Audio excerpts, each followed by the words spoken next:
Hello students, तो आइए एक क्वेश्चन और देख लेते हैं क्वाड्रेटिक इक्वेशन का। अब अगर आप इसको अपना कंपेयर करेंगे क्वाड्रेटिक इक्वेशन से a x square plus b x plus capital c, तो हम यहाँ देखेंगे कि ए की वैल्यू हमारी 1 है क्योंकि एक्स स्क्वायर का कोएफिशिएंट 1 है। कैपिटल सी की वैल्यू हमारी 1 है क्योंकि ये कांस्टेंट टर्म है। और जो आपका कैपिटल बी है वो आपका है a upon A plus b divided by ए।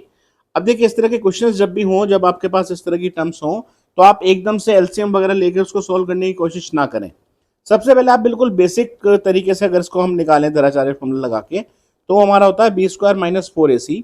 सबसे पहले आप ये इवेलुएट करिए। ये आपका आ गया a upon A plus b divided by a. ये तो आपका हो गया बी, यानी कि बी स्क्वायर माइनस 4, ए की वैल्यू 1 है और सी की वैल्यू भी 1 है। तो ये आपका कितना हो गया? आप देखो यहाँ पर ना, आप ए प्लस बी का होल स्क्वायर अगर लगाओगे तो ज़्यादा ठीक रहेगा, इंस्टेड कि आप पहले एलसीएम ले लो। क्यों? क्योंकि अगर आप सपोज एलसीएम ले लेंगे तो एलसीएम आएगा ए इंटू ए प्लस बी, फिर आप इस ए को मल्टीप्लाई इस ए से करेंगे तो आपका ये ए स्क्वायर हो जाएगा, फिर आप उसका फिर से स्क्वायरिंग करेंगे तो वो आपका ए की पावर 4 बन जाएगी, तो वो बड़ा लेंदी हो जाएगा आपका। तो हम क्या काम करते हैं कि इस टर्म को एक टर्म मान लेते हैं और इस टर्म को हम एक टर्म मान लेते हैं और फिर इसमें लगाते हैं ए प्लस बी का होल स्क्वायर। तो ये आपका हो गया a upon A plus b, यानी कि this square, plus A upon b divide by this square, यानी कि a square plus b square plus 2ab, यानी कि 2 इंटू ये मेरा ए है, लेट सपोज ये मेरा बी है पूरा, तो a upon A plus B into a plus b divided by a, और फिर आपका आ गया -4। अब देखो यहाँ पर ये आपकी कैंसिल आउट हो गई दोनों टर्म्स, तो ये आपका कितना बच गया? 2 - 4, यानी कि -2 रह गया आपका खाली ये। तो इसको आप क्या लिख सकते हैं?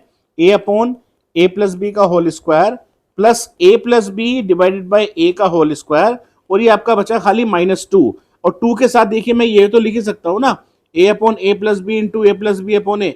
अब ये मैंने क्यों लिखा? क्योंकि अगर ये मेरा ए है और ये मेरा बी है, तो आप देखो a square plus b square -2 a into b, यानी कि ये फॉर्मूला किसका बन गया? आपका ए माइनस बी का होल स्क्वायर का फॉर्मूला बन गया, यानी कि आपका हो गया a upon A plus b minus A plus B divide by a का होल स्क्वायर। ठीक है, ये आपका बन गया ए माइनस बी का होल स्क्वायर। तो ये आपका आ गया बी स्क्वायर माइनस 4ac। अब जब आप अपना x की वैल्यू निकालते हैं तो x आपका कितना होता है? x equals to minus B plus minus square root of B square minus 4ac upon 2a।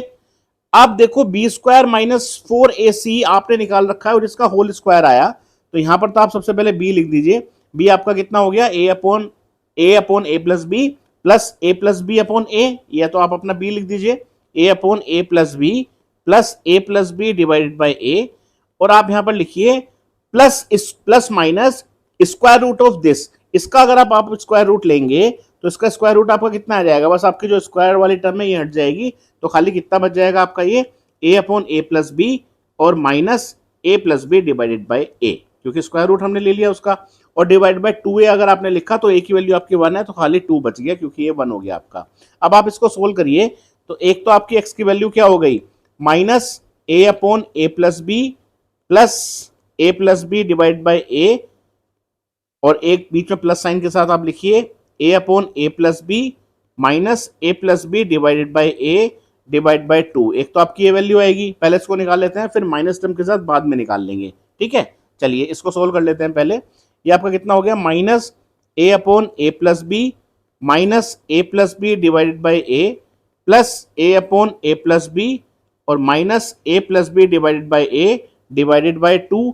अब अगर आप यहां पर देखें तो आपका जो ये वाली टर्म है a upon A plus B और minus a upon A plus b cancel out हो गई।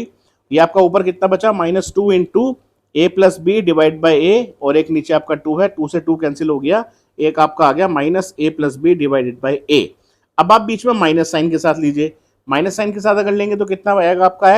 x equals to minus a upon A plus b divided by a, बीच में माइनस साइन लगाइए, a upon A plus B और minus A plus b divided by a divided by 2a, और ये आपका 1 है तो नीचे खाली 2 रह गया।